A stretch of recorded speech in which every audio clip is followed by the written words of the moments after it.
Your take on the weekend, you get back-to-back wins and then a pretty tough nail-biter affair against San Antonio. You grab some points that you so desperately needed. Now how do you take that moving forward to a pretty big week against Manitoba? Well, the nice thing is we're playing teams that are either ahead of us by 1 or 2 or behind us by 1 or 2. So the ball's in our court. I think we're only 4 points out of third place. So, hey, we're in a good spot. I like what we're doing. It would have been nice to at least snag a point. We just kind of got lazy a couple times on the ice, and then all of a sudden they capitalized on it. But no, I like the way we practiced today, and I'm looking forward to getting to Manitoba. You had a couple guys get hurt there in practice as well, with Hagel and Tompkins coming off the ice in those drills. How are they doing?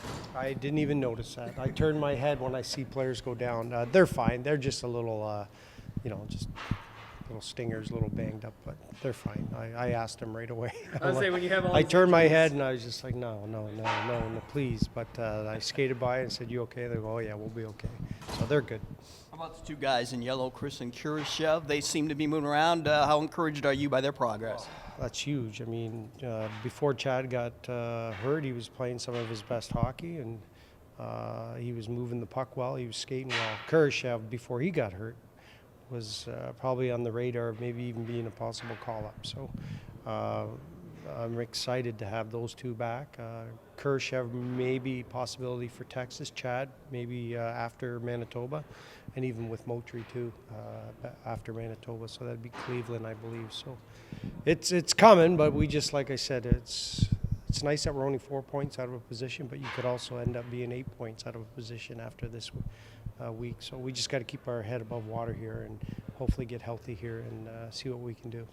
Were you surprised with the Youds release and then having the subsequent call-up of Josh McArdle? I know Youds was playing pretty well, especially at the very beginning of his time here. Yeah, Youds, he was good. He was good for us, good for the young guys. He was playing some good hockey. But, I mean, that's something you don't want to do as a GM or an organization. And Chicago's been real good about that, not holding guys back. Opportunity goes for him and his family. So, I mean, we wish him all the best, and hopefully he does well over there and continues to play the way he is. But I'm happy for him, and he was sad going, but that's part of it, right? What does McArdle need to show you? He just has to play his game. He doesn't have to, I don't need toe drags and end rushes unless he's going to do it and score a goal. He's allowed to do it, but just play his game. And he's a pretty solid defenseman. He plays hard nose. He's got to be able to shut down top line, especially if we're on the road and he's playing. You never know who you're going to get faced up against, and he's got to make that first pass simple. So he's done it before with us, and I got confidence in him, so we're good to go. Back up here with Rockford since he got sent down to Indy. So what's he been working on over down there, and what have you heard from Indy? I think the big thing with him was just being healthy. I know he was. We were going to bring him up earlier, but he was sick. And he's been more consistent down there. His play was a little scattered, I guess, and just the reports we get. And I went down to see them play, but he was sick, so I didn't get a chance to see him play. So now I guess he's been one of the better, more consistent D down there. So he's the right guy for the job. Dylan Sakura has points in 7 straight games. What have you seen the change of his play after the play? Well, I think he's working without the puck, and that's things he has to continue to work on. Turnovers and stuff like that. Anytime something like that goes on, he's coming back hard. He's been tracking hard. He's been going to those dirty areas a little better. He can always improve. Everybody can improve in that. And the big thing with him too now, he's not forcing plays. He's putting pucks to the net and he's shooting. Have you seen that same thing from John Quimble? Yeah, and Q, like he's like we talked about our power play after that. I think we went 0-7 or 0-8 with the first game, and I just said, you guys got to start shooting more. You're starting to force plays. You start, and it's natural for skilled guys that if it's not going right, they're going to try something different. But you got to learn to stay the course and stay with the structure, and that's what they did. They shot pucks and we scored. So hopefully they do that and they don't stray again.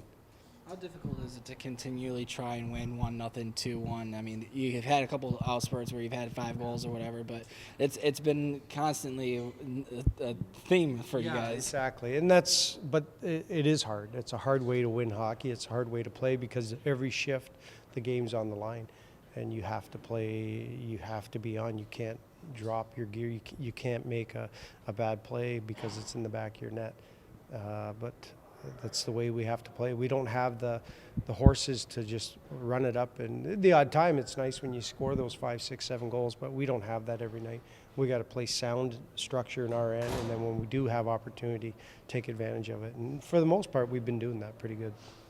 You've gone away from your normal goalie rotation, turned to Delia more here recently. The reason behind that? No, it just, Deals has been playing well, and we said after the break here that it's time to ride somebody if they're going to step up and win some hockey games, and we're going to ride. It's a playoffs, right? And in the playoffs, you play your best goalie, and if he's playing well, he's going to play.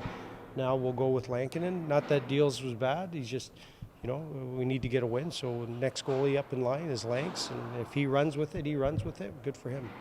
Now that mentality in the playoff style atmosphere, does that up the ante competition-wise in the locker room for guys that if they're producing, they're in, and if there's guys on the bubble, they need to step it up? Yeah, I mean, like you said, there's guys, you're going to have your ups and downs. You're going to have a bad game. It's like I said, it's playoff hockey, right? So it's not always going to be perfect for them. But it's when you have the hiccups after hiccups after hiccups, game in, game out, then we have to address it. But for the most part, our guys are working hard. They're battling. Sure, there is mistakes there, but they're good mistakes. And again, you just